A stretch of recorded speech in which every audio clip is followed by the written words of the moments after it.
Assalamualaikum, perkenalkan nama saya Evita Reski Johari, NIM J014192011.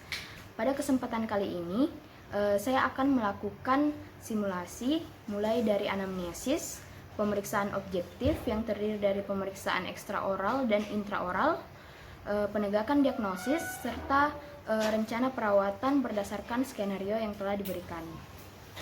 Adapun skenario yang telah diberikan yaitu seorang anak usia 8 tahun datang bersama ibunya ke RSGMP Unhas dengan keluhan gigi kanan rahang bawahnya yang sakit. Selamat siang Ibu, selamat siang Adek. Iya, selamat siang. Silakan duduk. Jadi perkenalkan, saya Dr. Evita yang akan memeriksa kondisi dari gigi anak ibu. Nah, sebelum saya memeriksa kondisinya, sebelumnya saya akan menanyakan mengenai identitas serta menanyakan beberapa pertanyaan mengenai keluhan anak ibu. Ya. Namanya siapa, Adek? Nira. Oh, Nira. Nama lengkapnya? Si Nira. Oh, si Nira. Sudah kelas berapa sekarang, Adek? 3. Kelas 3 ya. Umurnya sudah berapa? 8. Oh, 8 tahun. Nama ibu kalau boleh tahu? Melisa. Pekerjaannya apa ibu? PNS. Ini di mana tinggalnya ibu? Tanjung Alam. Oh, Tanjung Alang. Iya. Jauh ya? Iya. Nomor teleponnya berapa ibu? 085 2411 01 003. Jadi giginya kenapa adek? Sakit. Oh, sakit ya. Gigi yang mana yang sakit? Oh, di situ. Itu sejak kapan sakitnya adek? Enggak tahu. Ini ibu anaknya mengeluh sejak kapan sakit gigi? Setelah 2 hari. Sudah 2 hari. Oh, itu sakitnya pas makan saja atau terus menerus? Pas makan saja. Waktu makan coklat. Oh, waktu makan coklat. Kalau waktu malam giginya sakit? Tidak. Oh, tidak. Ini anaknya sudah ada dikasih minum obat baru-baru ini? Enggak ada. Tidak ada ya. Ada demam selama sakit gigi? Enggak juga. Oh, tidak juga. Mira sukanya makan apa? Perm. Oh, suka makan permen. Iya. Suka makan permen apa? Bubble. Oh, bubble. Iya. Permen karet. Iya. Oh, kalau di sekolah suka jajan apa? Gorengan atau snack. Oh, suka belanja gorengan. Oh. Ini sudah pernah sebelumnya ke dokter gigi, Bu? Belum. Oh, belum ya. Ada alergi makanan? Enggak ada juga. Mungkin pernah gatal-gatal pas makan ikan atau apa? Oh, enggak. Nggak ada. Kalau alergi obat ada, Ibu? Enggak. Ibu dulu waktu lahiran bagaimana? Sesar atau normal? Normal. Oh, normal ya. Jadi waktu proses persalinannya ada masalah, Ibu?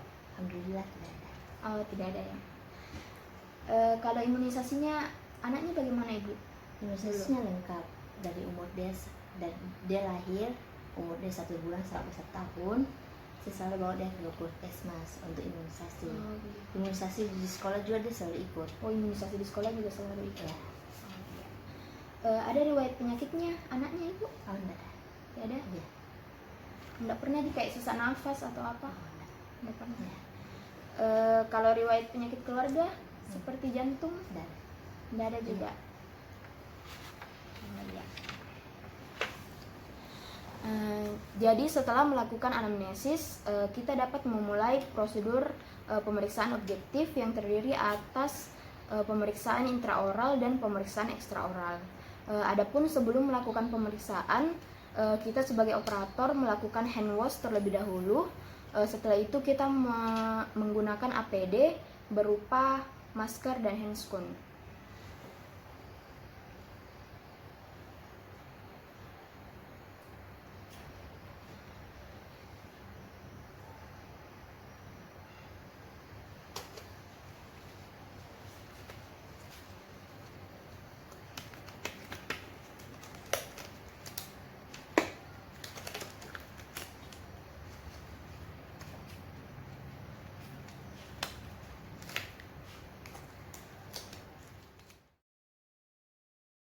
Jadi pertama-tama kita melangkah pada pemeriksaan ekstraoral. Pertama-tama pada pemeriksaan ekstraoral ini kita melihat bentuk wajah pasien dari depan. Jadi bentuk wajah pasien ini kita lihat apakah bentuknya oval, persegi, atau lonjong. Setelah itu kita juga lihat kesimetrisan wajah pasien antara kiri dan kanan untuk melihat apakah ada pembengkakan atau tidak. Setelah itu kita lihat profil wajah pasien dari lateral untuk melihat apakah bentuknya cembung, cekung, atau lurus. Jadi kita menarik garis dari glabella, subnasion, dan pogonion. Setelah itu kita juga memeriksa mata pasien. Coba lihat ke atas aja. Jadi kita lihat skleranya apakah ikterik atau tidak ikterik. Kita lihat juga konjungtiva pasien, anemis atau tidak anemis. Setelah itu kita juga melihat kompetensi bibir dari pasien, apakah bibirnya kompeten atau inkompeten. Coba relax adek, menelan. Relax. Setelah itu kita juga melakukan pemeriksaan kelenjar limfe dan TMJ. Sedikit tunduk adek. Pada pemeriksaan kelenjar limfe ini kita merasakan konsistensi dari kelenjar limfe dan menanyakan apakah ada yang sakit atau tidak. Ada yang sakit adek? Tidak. Setelah itu kita melakukan pemeriksaan TMJ.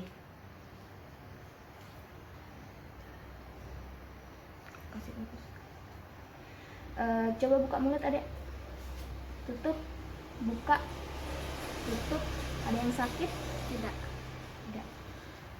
Kita juga dapat mendengar adanya clicking atau krepitasi, bisa dengan menggunakan stetoskop yang kita letakkan pada meatus anterior pasien.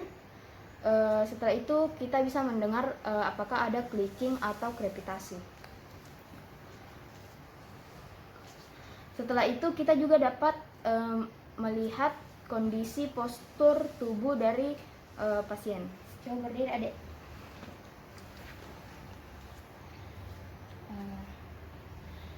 Pada postur tubuh ini kita lihat apakah postur tubuhnya tegak atau ada terjadi kifosis, skoliosis, atau lordosis. Adapun pada pemeriksaan ekstraoral ini pada pasien tidak terdapat kelainan. Selanjutnya melangkah pada pemeriksaan intraoral. Pada pemeriksaan intraoral ini kita melihat kondisi gigi geligi, palatum, lidah, gingiva, serta jaringan mukosa dari rongga mulut pasien. Adapun alat yang digunakan yaitu mirror untuk melakukan inspeksi, sonde untuk mengecek kedalaman kavitas untuk melakukan sondasi, eskavator.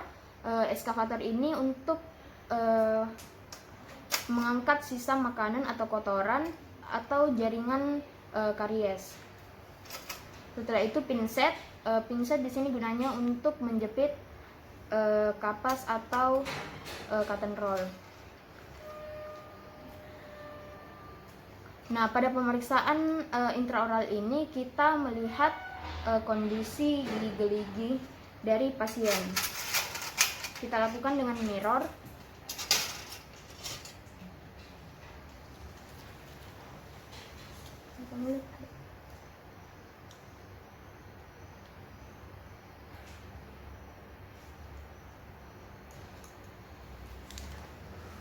Jadi pada pemeriksaan ini kita lihat apakah ada anomali gigi yang hilang, torus palatina atau torus mandibula.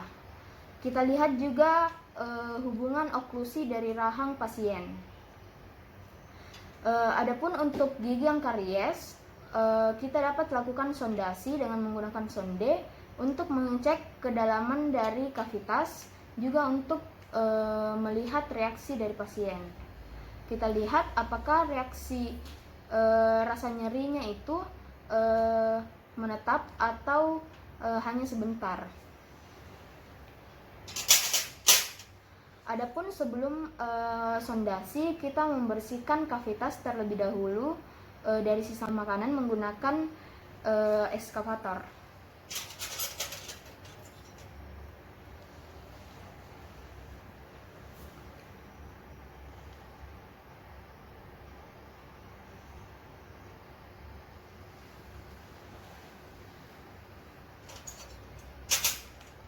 Setelah itu, bisa kita lakukan sondasi untuk mengecek kedalaman dari kavitas.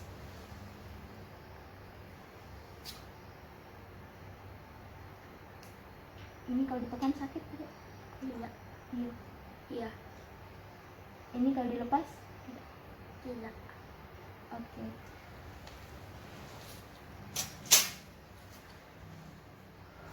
Setelah itu dapat kita lakukan perkusi. Pada perkusi itu kita mengetukkan jari ke jaringan gigi untuk mengetahui apakah ada terjadi inflamasi pada jaringan periodontal. Adapun perkusi ini kita lakukan di bagian bukal atau fasial, juga bagian lingual dan bagian oklusal dari gigi.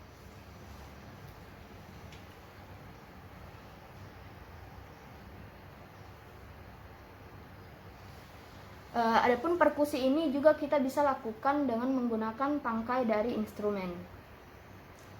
Nah, setelah itu bisa kita lakukan palpasi. Pada palpasi ini kita menekan jaringan ke arah tulang untuk mengetahui apakah ada pembengkakan pada jaringan lunak. Setelah itu kita lakukan juga tes mobilitas. Tes mobilitas ini gigi dimobilitas untuk mengetahui ada tidaknya luksasi. Adapun tes mobilitas ini dapat kita lakukan dengan cara memberi penekanan pada gigi pasien menggunakan jari atau juga bisa menggunakan pinset. Kemudian tidak lupa kita juga mencatat kondisi dari semua gigi gerigi pasien pada odontogram sesuai dengan simbol-simbol yang telah ditentukan. Setelah melakukan pemeriksaan intraoral, maka didapatkan pada gigi 85 terjadi karies media. Selanjutnya, pada kasus di mana dibutuhkan untuk melihat jaringan periodontal atau jaringan periapikal, maka dapat dilakukan ronsen foto, misalnya foto bite wing, periapikal, oklusal, atau foto panoramik. Selanjutnya mengenai penetapan diagnosis dan rencana perawatan. Adapun di sini diagnosis yang didapatkan yaitu pada gigi 85 terjadi pulpitis reversible. Adapun rencana perawatan yang akan dilakukan yaitu restorasi komposit, di mana sesuai dengan indikasi komposit ini untuk gigi dengan bertekanan kunyah. Setelah itu kita lepaskan APD mulai dari handscoon.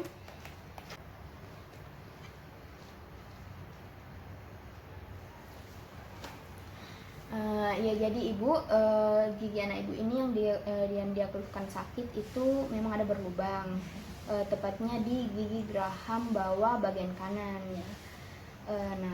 Lubangnya ini masih bisa ditambal ibu karena dia juga sakit pas waktu kemasukan makanan saja. Ya. Jadi saya rencana lakukan penambalan di giginya anaknya ibu. Nggak bisa dicabut saja dok? Sebaiknya tidak dicabut ibu, karena usianya adik ini masih 8 tahun. Gigi penggantinya tuh masih lama baru tumbuh. Kalau misalnya dicabut sekarang giginya, gigi yang di sampingnya itu lama-kelamaan bisa miring Ibu karena tidak ada sandarannya. Iya. Nah, itu nanti kalau nira sudah besar, itu bisa struktur giginya itu, susunan giginya jadi kurang baik. Jadi kalau Ibu bersedia untuk dilakukan anaknya perawatan, bisa Ibu isi. Ini pernyataan yang menyatakan kalau Ibu itu setuju untuk dilakukan anaknya perawatan. Oh iya. Setelah mendapat persetujuan dari orang tua pasien, dapat kita lakukan perawatan. Jadi kita kembali menggunakan APD, memakaikan celemek pada pasien, lalu memulai prosedur dari perawatan. Adapun setelah melakukan perawatan, kita juga memberikan DHE kepada pasien. Jadi adik Nira, kalau mau giginya yang lain itu tidak berlubang, harus rajin-rajin sikat gigi ya. Sikat giginya itu 2 kali sehari, pagi setelah sarapan, malam sebelum tidur. Iya. Coba ulangi berapa? Pagi setelah sarapan, Ya, malam sebelum tidur. ya. Adik Nira juga jangan banyak makan makanan yang manis. Katanya tadi suka makan yang manis kan? Iya. Makanan yang manis itu bisa buat gigi itu cepat berlubang, makanya harus dikurangi ya. Iya. Banyak juga makan sayur-sayuran, banyak makan buah-buahan, banyak minum air putih ya. Iya. Ibu disarankan juga untuk bawa anaknya minimal 6 bulan sekali ke dokter gigi supaya kesehatan rongga mulutnya itu bisa dikontrol Ibu. Jadi seperti itu yang dapat saya paparkan pada video simulasi mengenai pengisian status ini.